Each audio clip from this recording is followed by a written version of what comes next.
komið að framhald sakamála útvarpsleikritinu Radíus bræður leysa vandann. 10. þætti Blóðsjór við Barðaströnd fyrir hluti. Í síðasta þætti voru leynlörgudrengirnir og skemmtikrattarnir hugbrúðu borð í flóabátnum Fagranesinu á leið að Brjánslæk á Barðaströnd. Þeir urðu ekki varir við það þegar hinn sjúki glæpaheili Helgi hesta og selamorðingi skreið upp úr ísköldum sjónum, klóraði sig upp síðuna á bátnum, tók krókstjaka af dekkinu og myrti með köldu blóði eina farþeganum borð að þeim undanskildum. Þar sem okkur ber niður núna standa Radíus bræður yfir líki hins myrta.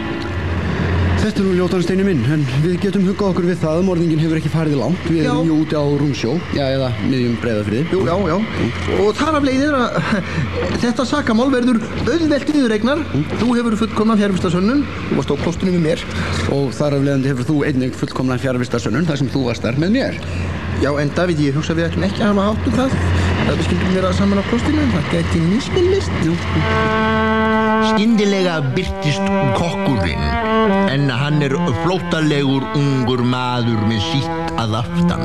Skellir Radíus bræður, nei, hvað kom fyrir hann? Og ekki segja mér að þetta sé enn ein matareitunin, nú verð ég rekinn. Dabbi, kom þú aðeins með mér upp á Fellfall? Hvað vilt þú upp á dekk? Já, maður verður alltaf að varðveita skopskinnið hvað sem á dinu. Já, ef maður missir skopskinnið þá á maður ekkert eftir. Nei, en nóga gamni. Já, komdu með mér upp á Fellfall, ég ætla að tala þess með þig. Gott nú blessað sjávarloftið. Mér líst ekkert á kokki. Nei, hann allur hinn flottalegasti. Og með sítt að aftan. Og afleitur kokkur. Og vond lykt á hann. En eitt vekur furðu mína. Hafi kokkurinn viljað farþegan feigan, af hverju að myrðan með krókstjaka þegar kálböglarnir einir sér hefðu nægt til að verða hverju meðal manni að aldurtila? Þú meinar það? En Steini, sjáðu. Hver þetta sem stendur þarna fram í stafni í bleikum sumarkjól og sítt ljóst hárið bærist í sjávargólunni? Ég veit það ekki. Ég hef ekki tekið eftir henni meðal farþegan áður. En sérðu hvernig kveldur barmurinn rís og hnígur? Hvort ég sé. Sérðu líka hvernig ávalar línur hennar lafa fram í manni hvatir og langanir sem manni finnast fallegar og eðlilegar þótt menningarleg viðmið okkar hafi frá blautu barsbeini reynt að innprenta okkur að fyrirverða okkur fyrir þær. Jú, ég hafði líka tekið eftir þeim. Og nú kemur hún til okkar. Sælir, Radíus bræður. Sæl, við höfum ekki hist áður. Dabbi heiti ég og þetta er Steini, vinur minn. Gleður mig, ég heiti Helga Jódís Brimilsdóttir og er farþegi borð eins og þið. Við tókum ekki eftir þér áðan. Nei, ég svaf í káetinu minni. Já, ertu með snotra káetu? Já, mjög notalega. Má bjóða ykkur að skoða hana? Já, takk. Fylgið mér.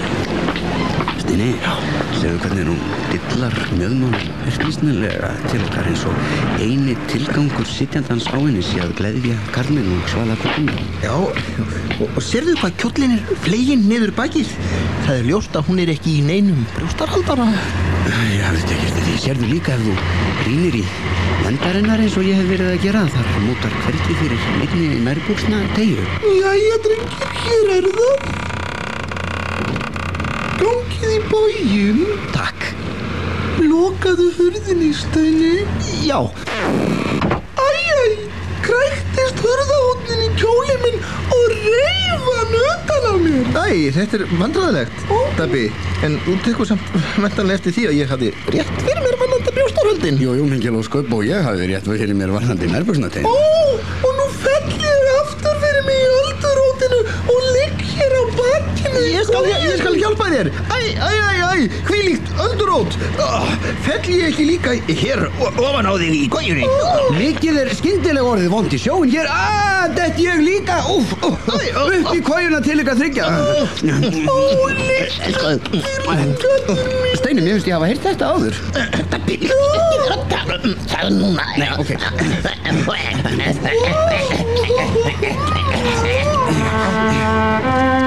Þeirra Radíusbræður una nú dágóða stund í ljúð yfirlæti Helgu Jódísar Brimilsdóttur og falla lokum í djúpan og væran svefn.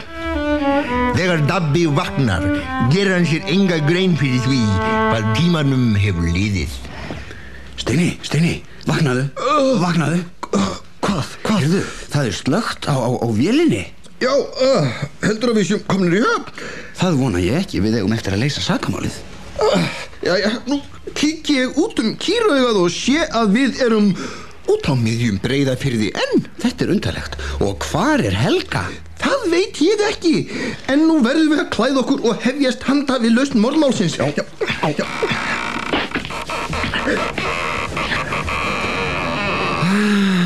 Gott nú blessað sjávarloftið. Hvaða slitti þetta sem liggur hérna á dekkinu? Mér sýnist þetta vera kokkurinn. Undarlegt að leggjast til svefs hér. Vektan Dabbi? Mér nú mein illa við að koma við hann með berum höndum. Af því hann svo lélegur kokkur? Nei, af því að aragrúið flugna situr á andlitinu á honum án þess að hann vakni við það. Stjakaðu þá við honum með löppinni. Ok, vaknaðu vinur. Hann vaknar ekki. Nei, þá verð ég að velta honum við. Svona, vaknaðu! Hann vaknar ekki, þó að þú hafi velt honum við. Það á sér eðlilega skilningarstinni. Já, ég sé það núna. Einhver hefur rekið stál til að brýna með hnífa á bólakaf í bakið á honum. Hann er steindauður. Það eru greinilega fleiri maðkar í þessari missun okkur hafði órað fyrir. Við getum þó huggað okkur við það að það er ekki eins og þetta sé óverðskuldaður dauðdagi. Það er rétt, þetta er enda nokkuð vel sloppið fyrir að elda aðra eins kálbögla. Við skiljum nú við Radíusbræður þar sem þeir standa yfir líki kokksins á flóabátnum Fagranesinu með slökkt á vélinni út á miðjum Breiðafirði. Hvað er á seiði? Hvað leynist Helgi hesta og sela? Skildunum takast að koma Radíusbræðrum fyrir Katanef. Skildi það hafa verið hann sem myrti kokkinn? Hvar er Helga Jódís Brimilsdóttir? Skildi Helgi hafa myrt hana líka? Tekst Radíusbræðrum að stöðva Helga, hesta og selamorðingja áður en það verður seinan, eða eiga þeir kannski ekki afturkvæmt í land?